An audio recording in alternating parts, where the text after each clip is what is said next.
আমরা কি দেখেছি, ভোলা তজিমুদ্দিনে এক ব্যক্তির কাছে চাঁদা চাওয়া হয়েছে।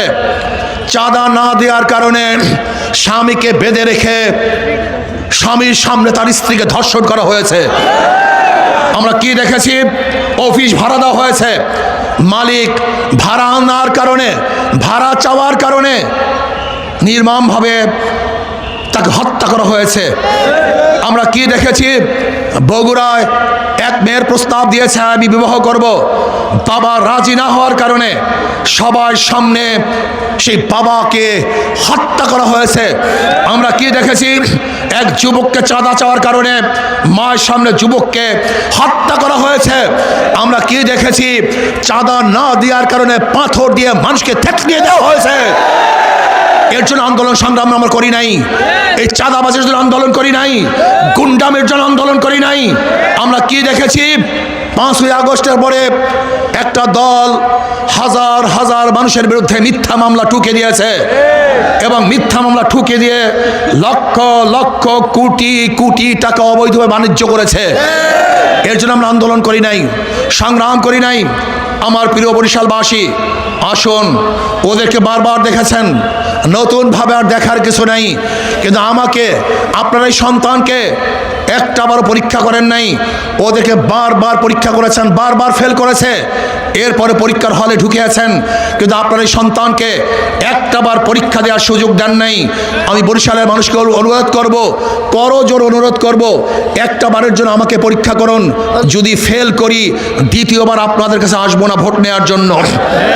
ইনশাআল্লাহ আমি আশা করি, যদি আল্লাহ পাক আমাকে কবুল করেন, যদি আল্লাহ পাক আমাকে কবুল করেন, তাহলে আমি এই আমার কনস্টিটিউশনের মধ্যে একটা মিথ্যা মামলা রাখবো না ইনশাআল্লাহ।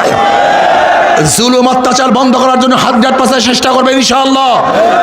আমার যুবক যারা আজকে কর্মহীন, বেকারত্বতার অভিশাপে ভুগতেছে, তাদেরকে ইনশাআল্লাহ কর্মের ব্যবস্থা করব। যেই সমস্ত আমরা মা বোনেরা না খেয়ে আছে, তাদেরকে কিভাবে কর্মসংস্থান করা যায় সেই ব্যবস্থায় আমি ইনশাআল্লাহ উদ্যোগ গ্রহণ করব ইনশাআল্লাহ। যারা শিক্ষিত সমাজ আজকে বেকারত্বর জীবন নিয়ে গজব নিয়ে ঘুরতেছে, তাদেরকে কিভাবে কামাই এবং রোজগারের ব্যবস্থা করা যায় সের জন্য আমি পরিকল্পনা গ্রহণ করব ইনশাআল্লাহ। সবচেয়ে বড় কথা হলো, বরিশালে বিগত দিনে যে কাজ হয় নাই, সেই কাজগুলিকে আঞ্জাম দেওয়ার চেষ্টা করব। যদি আল্লাহ পাক আমাকে কবুল করেন, আমার প্রথম কাজ হবে দুর্নীতি মুক্ত একটা সমাজ গড়া, দুর্নীতি মুক্ত সমাজ গড়বে ইনশাআল্লাহ। আমি বিশ্বাস করি সমস্ত কিছুর মূল হলো দুর্নীতি। আজকে আপনি যাবেন কলোনিতে, আমার কেডিসির কলোনিতে যান, রসুলপুরের কেডিসির কলোনিতে যান, আপনি যান পলাশপুরের কলোনিতে, আজকে 20, 30, 40 বছর আগে তাদের যে অবস্থান ছিল, জীবনযাত্রার মান যা ছিল, আজও একই অবস্থা আছে।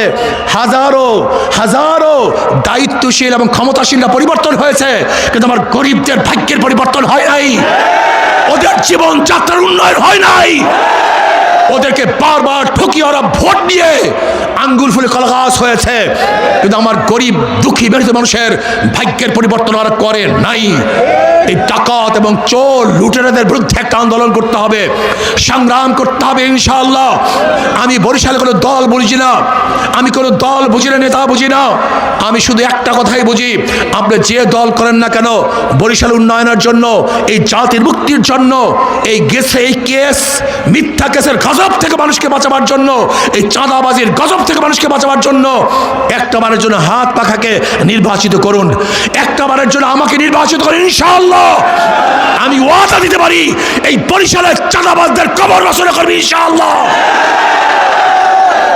আমি বিশ্বাস করি, আমি কনফিডেন্স রাখি আমার উপরে ইনশাআল্লাহ।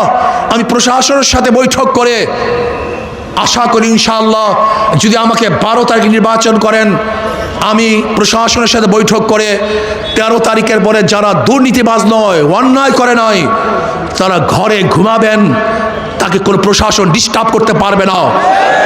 আমি ওয়াদা দিলাম ইনশাআল্লাহ, যদি আল্লাহ পাক আমাকে কবুল করেন, আপনাদের ভোট পেয়ে যদি আল্লাহ পাক আমাকে নির্বাচিত করেন, আমি সংসদে কোরআন ও সুন্নাহ আন্দোলন করব, কথা বলবো, বক্তৃতা করবো ইনশাআল্লাহ।